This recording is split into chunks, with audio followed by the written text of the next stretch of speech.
नमस्कार, मैं हिंदी पायनियर से विकास तिवारी। आज आप लोग देख सकते हैं आंगनबाड़ी का विशाल धरना है गौरीगंज सभागार में। हम आए हैं जिला अध्यक्ष भानुमति जी से इनकी प्रमुख मांगे जानते हैं। मैडम, क्या मांग है? प्रमुख मांगे हमारी प्रमुख मांगे है, मैं आंगनबाड़ी कर्मचारी व सहायिका एसोसिएशन की जिला अध्यक्ष भानुमति सरोज। जी जी जी। हमारी प्रमुख मांगे हैं, आज हम लोग धरना इसलिए बैठे हैं धरने पर। हमारी प्रमुख मांगे है कि हमारे मानदेय में वृद्धि होनी चाहिए। अभी तक 2022 से अभी तक हमारे मानदेय में वृद्धि नहीं हुई है। और जो आंगनबाड़ी हमारी बहनें रिटायर हो रही हैं, उनको ना तो पेंशन मिल रहा है, ना उनको कुछ मिल रहा है। ऐसे खाली हाथ बैठा दिए जा रहे हैं। तो हम सरकार से यही निवेदन करते हैं कि उनको कुछ दे के बैठाया जाए, ताकि उनको मतलब बुढ़ापे में उनको कुछ सहारा मिल सके। और ये जो मोबाइल देने के लिए कह रहे हैं, मोबाइल हम लोगों को नहीं चाहिए। हम लोगों के खाते में सीधे पैसा आना चाहिए। अन्य कार्य जो हमारे विभाग से अन्य कार्य लिया जा रहा है, अब विभाग के अलावा दूसरा अन्य कार्य न लिया जाए।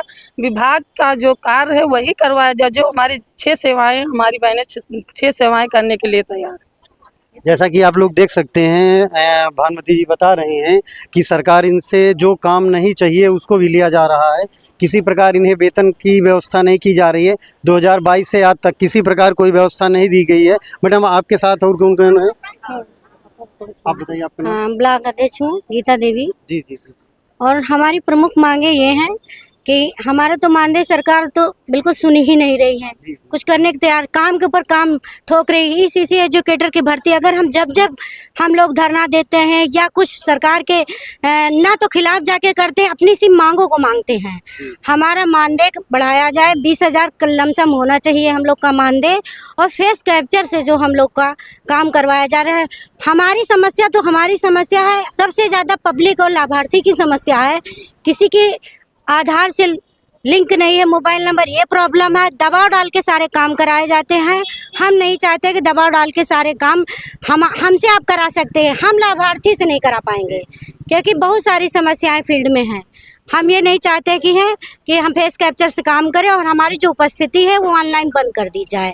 क्योंकि जब सारे विभाग के, जैसे शिक्षा विभाग है, जैसे शिक्षा दिवस पे अंदेशक और शिक्षा मित्र रसोइयों का मानदेय के बारे में सरकार ने चर्चा किया, लेकिन उनको आंगनबाड़ी में सिर्फ काम दिखाई देता कि आंगनबाड़ी ये काम कर ले, वो अन्यथा उनको कुछ दिखाई नहीं देता। आंगनबाड़ियों के लिए, आंगनबाड़ी देने के लिए उनके पास कुछ है नहीं। जैसा कि आप लोग देख सकते हैं, ये आंगनबाड़ी संगठन है, बहुत परेशान है।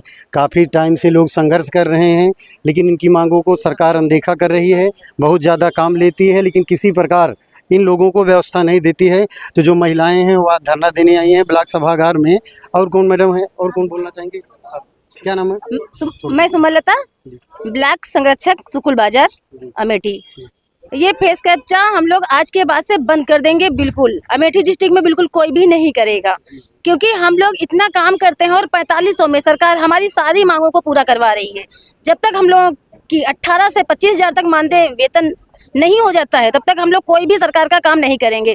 अगर सरकार हमारी मांगों को पूरा नहीं कर सकता है, तो हम उसकी मांगे पूरी क्यों करें, उसका कार्य क्यों करें? हम लोग बिल्कुल काम नहीं करेंगे। जैसा कि आप लोग देख सकते हैं, ये आंगनबाड़ी संगठन है, बहुत परेशान हैं लोग, लेकिन किसी प्रकार सरकार इनके लिए कोई व्यवस्था नहीं देती है। महाराज, आप जी, आपका क्या नाम है? मेरा नाम है देशराज तिवारी, मैं जिला संरक्षक हूँ। जी जी जी। सर, इसमें जो है बहनों के लिए बड़ी भारी समस्या है।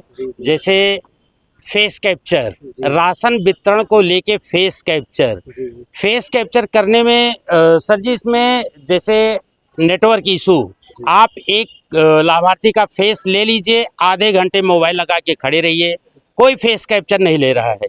एक बार हरा हो जाएगा, उसके बाद में तुरंत कट दे रेड हो जाएगा। तो इसमें जो राशन सरकार लाभार्थी को दे रही है, उसको वितरण में सबसे पहले शासन द्वारा दबाव दिया गया कि आप लोग KYC करिए। सारी बहनें एक KYC कर ली हैं। उसके बाद में फिर दबाव डाला गया कि जब भी राशन बटेगा, फेस कैप्चर करके ही राशन बटेगा। बहनें फेस कैप्चर कर रही हैं, लेकिन फेस कैप्चर हो नहीं रहा है। किसी भी बहन के पास एक दिन में 1 या 2 इसी तरीके से फेस कैप्चर हो रहा है। राशन वितरण में बहुत बड़ी परेशानी है। और हम सरकार से ये चाहेंगे कि जो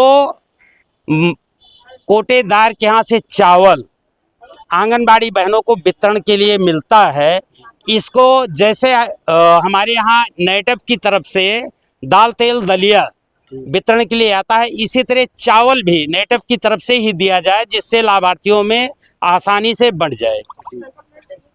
धन्यवाद। जैसे आप लोग देख सकते हैं यहाँ पर पूरा आंगनबाड़ी संगठन है, इनके पास बहुत समस्याएं हैं और उन समस्याओं को सरकार सुनने को तैयार नहीं है, तो इसलिए सारे लोग धरने पर आए हैं। आज इन्होंने अपने यहाँ, आपको मैडम किसने किसने वो दिया ज्ञापन, अभी किसको दिया? अभी तो डीपीओ सर को दिए। डीपीओ अब ज्ञापन देने में जिला अधिकारी को। जी जी, जैसा आप लोग देख सकते हैं पूरी आंगनबाड़ी बहनें जो है जिलाधिकारी को ज्ञापन देने के लिए तैयार हैं। जैसे और आंगनबाड़ी बहनें हैं, क्या 2-4 लोग ही बोलने के तैयार हैं, और कोई नहीं बोलना चाहेगा? बोलिए बोलिए, कौन बोलना चाहेगा? ये देखिए हमारा संगठन है। बोलिए क्यों कर रहे हैं? नमस्कार, मेरा नाम सुदामा देवी है। मैं भेटुआ ब्लॉक से और महामंत्री के पद पर मैं कार्यरत हूँ। और मैं इस समय फेस कैप्चर और मानदेय बढ़ोतरी, हमारी बहनें, हम 4500 रुपये में कार्य कर रहे हैं। हमारी बहनें जिसको 24 घंटा कार्य करना पड़ता है, और इस 4500 में हमारी बहनों का भरण पोषण नहीं हो पाता है। इसके लिए हम लोगों आपका को मानदेय कितना है? 4500 रुपये। जी। नरेगा की एक दिन की दिहाड़ी कितनी है? नरेगा की दिहाड़ी कितनी है आप जानती हैं? 257 रुपये। उससे जी, कम आप लोगों को दिया जा रहा है। जी, हमको मनरेगा की दिहाड़ी के बराबर भी मजदूरी नहीं मिल रही है हम बहनों को, और हमारी इससे बहनें अपने घर का जीवन यापन भी नहीं चला पा रही हैं, अपने बच्चों की पढ़ाई का भी देख रेख नहीं कर पा रही हैं, और इससे इनके अपने परिवार चलाने में दिक्कत हो रही है। कम से कम हमारी बहनों को 18,000 और उससे लेकर 25,000 तक मानदेय दिया जाए, और फिर इनकी जो समस्याएं हैं, समस्याओं को समाधान किया जाए। जैसे फेस कैप्चर मोबाइल का पैसा इनके खाते में दिया जाए। ठीक है मैडम, धन्यवाद। इन्होंने बताया कि काफ़ी समस्याएं हैं, समस्याओं को देखते हुए सरकार को इनको व्यवस्था देना चाहिए। आप क्या नाम है? जी, मेरा नाम ममता सरोज है। मैं गौरीगंज ब्लॉक से हूँ। मैं एक आंगनबाड़ी कार्यकर्त्री पद पर कार्यरत हूँ। ये दिक्कत है कि हम लोग गांव-गांव जाके केवाईसी कर रहे हैं, एक बार नहीं 10-10 बार जा रहे हैं एक ही लोग के घर। वो लोग भी दुखी हो जा रहे हैं, हम लोग भी दुखी हो जा रहे हैं। मान लो वो नहीं मिलते हैं, हम लोग फ़ोन करते हैं कि भैया ओटीपी बता दो। ओटीपी लेना इतना आसान नहीं है, आप लोग भी समझते हो। तो वही है कि हम लोग एक मजदूर से भी बदतर हैं बस। क्या सरकार को ये नहीं दिखता है कि मतलब यहाँ पे है एक जो तलाकशुदा हैं या जो विधवा हैं, उन्हें पहले हम वरीयता देते हैं। क्या उनको लगता है कि एक तलाकशुदा या विधवा जो है अपने परिवार का भरण पोषण वो कर सकती है इस मानदेय में?